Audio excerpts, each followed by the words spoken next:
মহতারাম হাজিরিন, রাসূল করিম সাল্লাল্লাহু আলাইহি ওয়াসাল্লামের এই মহাসমুদ্রের মতো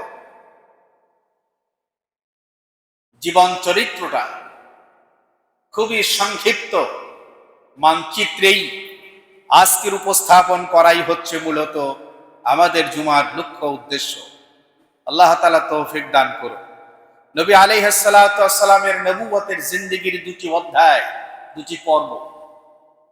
একটি হচ্ছে মুহাম্মদ সাল্লাল্লাহু আলাইহি সাল্লাম 13টি বছর নবুয়ত প্রাপ্তির পর মক্কায় অবস্থান করেছিলেন।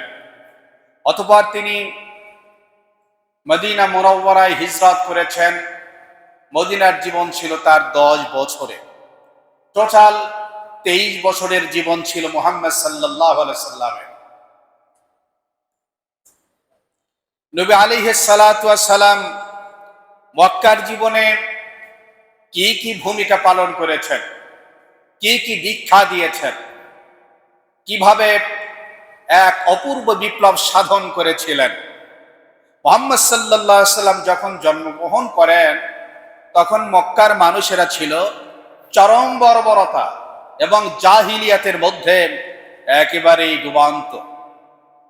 তারা লাত উজ্জা মানাত আর মানুষের তৈরি মূর্তির পূজা করত, যেমনটি হিন্দুরা, বৌদ্ধরা বা অন্যান্য সম্প্রদায়ের লোকেরা নিজ হাতে তৈরি করা মূর্তির পূজা নিজেরাই করে। ওয়াদিল বানাত, মুহাম্মদ সাল্লাল্লাহু আলাইহি সাল্লাম যখন পৃথিবীতে এসেছিলেন তখন জীবন্ত কন্যা সন্তানকে হত্যা করাটা তাদের কাছে এটা বৈধ ছিল, নোংরামির শেষ পর্যায়ে। তারা ছিল মদ এবং জুয়ার মধ্যে লিপ্ত। আল আসাবিয়াতিল কাবালিয়া, স্বগোত্রীয় মতবিরোধ আর দ্বন্দ্ব সংঘাত এটা তাদের মধ্যে লেগেই থাকতো। একজনের উট আর একজনের ঘাটে গিয়ে পানি পান করেছে, এই কারণে তারা যুগ যুগ ধরে একেবারে বংশ পরস্পরায় রক্তক্ষয়ী সংঘর্ষ করত এবং খুন খারাপি হওয়াটা খুবই স্বাভাবিক ছিল। ওয়ান্নাহবি, তারা লুটপাট করত, এটা তাদের নিত্য নৈমিত্তিক ব্যাপার ছিল। ওয়াল ইস্তিবদাদ, নারীর অধিকার বলতে কোনো কিছুই তাদের ডিকশনারিতে ছিল না। নারী কেবলই ভোগ্য পণ্য ছিল, নারী কেবলই তাদের কাছে একটি নাম মাত্র ছিল।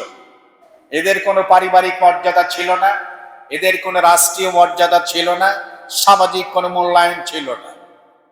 মুহাম্মদ সাল্লাল্লাহু আলাইহি সাল্লাম এখনো এক জঘন্য, এক নোংরা, এক নিষ্ঠুর, এক অধপতিত সমাজের মধ্যে তিনি আগমন করেছেন।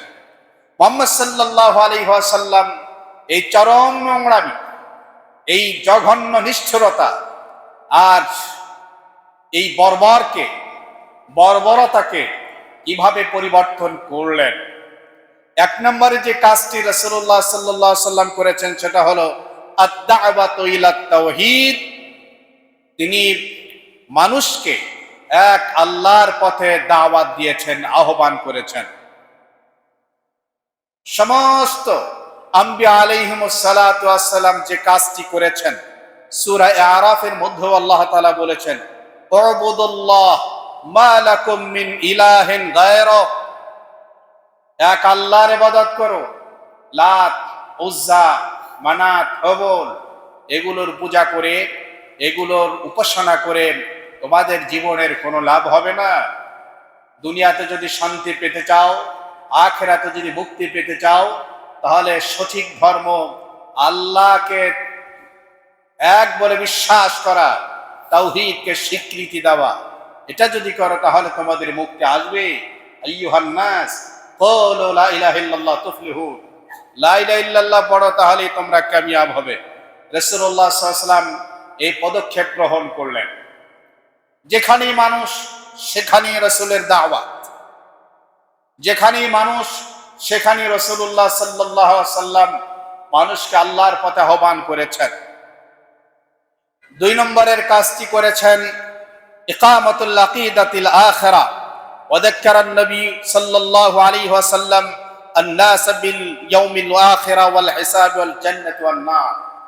মানুষের মধ্যে বিশুদ্ধ আকীদা প্রবেশ করিয়েছেন, সেটা হলো তিনি আখিরাতের চিন্তা চেতনা, আখিরাতের জবাবদিহিতা এবং কিয়ামতের ময়দানে জীবনের মামলায় আল্লাহর দরবারে উপস্থিত হতে হবে এবং প্রতিটি কর্মের হিসাব দিতে হবে, এই কথাটাকে মানুষের হৃদয়ে গেঁথে দিয়েছিলেন।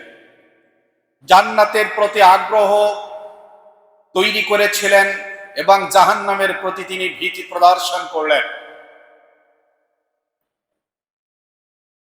রাসূলুল্লাহ সাল্লাল্লাহু আলাইহি সাল্লাম এভাবেই তিনি তার কার্যক্রম, নবুয়তের মিশনকে এভাবেই তিনি মানুষের সামনে উপস্থাপন করলেন।